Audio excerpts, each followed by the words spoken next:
আপনি যদি ইংরেজিতে দুর্বল হয়ে থাকেন এবং আপনি যাচ্ছেন ইংরেজিতে কথা বলা শিখতে, তাহলে কিন্তু আজকের এই ক্লাসটি আপনার জন্য। আজকে আমরা শিখব মডাল ভার্ব শুড এর ব্যবহার এবং শুড এর 3 রকমের ব্যবহার এবং ইংরেজিতে কথা বলার জন্য এইটা যদি আপনি ভালোভাবে বুঝতে না পারেন, তাহলে কিন্তু আপনি ইংরেজিতে কথা বলতে পারবেন না। এবং এইটা দিয়ে কিন্তু আমরা প্রচুর ইংরেজি বাক্য তৈরি করতে পারি।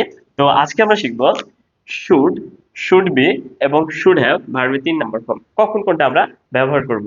এবং আমরা ইংরেজিতে কথা বলার জন্য এটা কিন্তু প্রচুর ব্যবহার করে থাকি। তো শুড আমরা কখন ব্যবহার করব? শুড মানে কি? শুড মানে উচিত। শুড মানে কি? শুড মানে উচিত। কারো কোনো কিছু হওয়া উচিত, করা উচিত। হওয়া উচিত বলতে আমরা বি টা ব্যবহার করবো, এটা পরে দেখছি। তাহলে কারো কোনো কিছু করা উচিত, হ্যাঁ, এই ধরনের কথাবার্তার জন্য আমরা ব্যবহার করব শুড। শুড আমরা কোন ক্ষেত্রে ব্যবহার করব? কারো কোনো কিছু করা উচিত। তাহলে আমার ইংরেজি শেখা উচিত। কার ইংরেজি শেখা উচিত? আমার। I should, SHOULD, I should learn, learn English. আমার ইংরেজি শেখা উচিত। দেখুন, কার ইংরেজি শেখা উচিত? আমার। এই জন্য আমরা আই ব্যবহার করেছি। শুড মানে উচিত এবং শুড এর পরে কোন কাজটি করা উচিত, এটা কিন্তু ভার্ব, ভার্বের প্রেজেন্ট ফর্ম। কোন কাজটি করা উচিত সেটা আমরা কি করা উচিত, যেমন শেখা উচিত, কোন কাজটি করা উচিত সেটা আমরা লিখবো এবং তারপরে যে একটা অবজেক্ট আমরা লিখছি করা উচিত, ঠিক আছে? যেমন আমার যাওয়া উচিত, I should go. I should, SHOULD, I should go, আমার যাওয়া উচিত। আমার সেখানে যাওয়া উচিত, আই শুড গো দেয়ার, আমার সেখানে যাওয়া উচিত। আরেকটা বাক্য দেখি, তোমার এখানে আসা উচিত, ইউ শুড। শুড মানে কি? উচিত। কার? তোমার। তাহলে তোমার এখানে আসা আসা উচিত, ইউ শুড কি করা উচিত? আসা উচিত। কাম মানে কি? আসা। কোথায়? এখানে, হিয়ার। তাহলে তোমার এখানে আসা উচিত, ইউ শুড কাম হিয়ার, তোমার এখানে আসা উচিত। তাহলে শুড ব্যবহার করব কারো কোনো কিছু করা উচিত। আমার ফুটবল খেলা উচিত, তোমার ব্যায়াম করা উচিত, তোমার বোঝা উচিত, তার বোঝা উচিত। এই ধরনের কথাবার্তার জন্য আমরা ব্যবহার করব শুড। এবং শুড বি কখন ব্যবহার করব? কারো কোনো কিছু হওয়া উচিত। কি ব্যবহার করব? হওয়া উচিত, সেই ক্ষেত্রে আমরা শুড ব্যবহার করব। যেমন তোমার ভালো হওয়া উচিত, তোমার ডাক্তার হওয়া উচিত, ঠিক আছে? তাহলে তোমার ভালো হওয়া উচিত, ইউ শুড। কার হওয়া উচিত? তোমার। তাহলে you should, you should be মানে কি? হওয়া। তাহলে ইউ শুড বি গুড, তোমার ভালো হওয়া উচিত, ইউ শুড বি গুড, ঠিক আছে? তাহলে কারো কোনো কিছু হওয়া উচিত, শুড বি ব্যবহার করবো, শুড বি হওয়া উচিত। হুম। আমার ডাক্তার হওয়া উচিত, তাহলে I should, should be doctor হওয়া উচিত, শিক্ষক হওয়া উচিত, ভালো খেলোয়াড় হওয়া উচিত, ভালো স্টুডেন্ট হওয়া উচিত।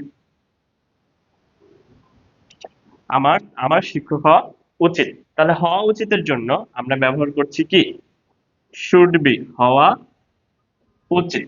এভাবে আপনি অনেক বাক্য তৈরি করতে পারবেন। যেমন তোমার ভালো খেলোয়াড় হওয়া উচিত, তোমার একজন ভালো গায়ক হওয়া উচিত। এই জন্য আমরা ব্যবহার করব শুড বি। কখন আমরা শুড হ্যাভ ভার্বের 3 নম্বর ফর্ম ব্যবহার করব? কখন ব্যবহার করব? কারো কোনো কিছু করা উচিত ছিল। কি বলেন তো?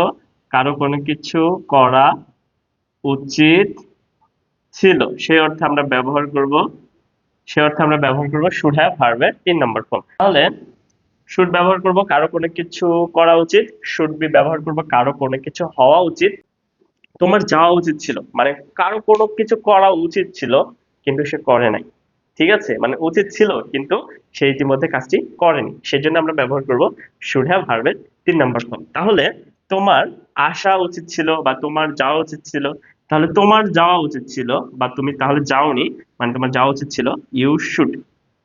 কার? এই যে তোমার, ইউ শুড হ্যাভ, আচ্ছা যাওয়া উচিত ছিল, শুড হ্যাভ উচিত ছিল, কি করা উচিত ছিল? আমরা হ্যাভ এর পরে লিখে দিব, যাওয়া উচিত ছিল। তাহলে গো, গো এর 3 নম্বর ফর্ম কি? Go went gone. এই যে গো, এটা হচ্ছে present form, V one form. Went V two form বা পাস্ট ফর্ম। ভি3 পাস্ট পার্টিসিপল ফর্ম। গন, তাহলে এখানে আমরা ভি3 লিখবো, পাস্ট পার্টিসিপল ফর্ম। তাহলে তোমার যাওয়া উচিত ছিল, ইউ শুড হ্যাভ গন। তোমার সেখানে যাওয়া উচিত ছিল, ইউ শুড হ্যাভ গন দেয়ার, ঠিক আছে? তোমার বোঝা উচিত ছিল, মানে তো বোঝা উচিত ছিল কিন্তু তুমি বোঝোনি। তোমার কেনা উচিত ছিল, তোমার কিছু ফল কেনা উচিত ছিল, ঠিক আছে? বা আমার কিছু ফল কেনা উচিত ছিল, কার ছিল? আমার। I should, I should have উচিত ছিল, শুড হ্যাভ উচিত ছিল কি? বাই। বাইয়ের 3 নম্বর ফর্ম কি? যে ভি1 ভি2 ভি3 form, past participle form bought, BOUGH বট।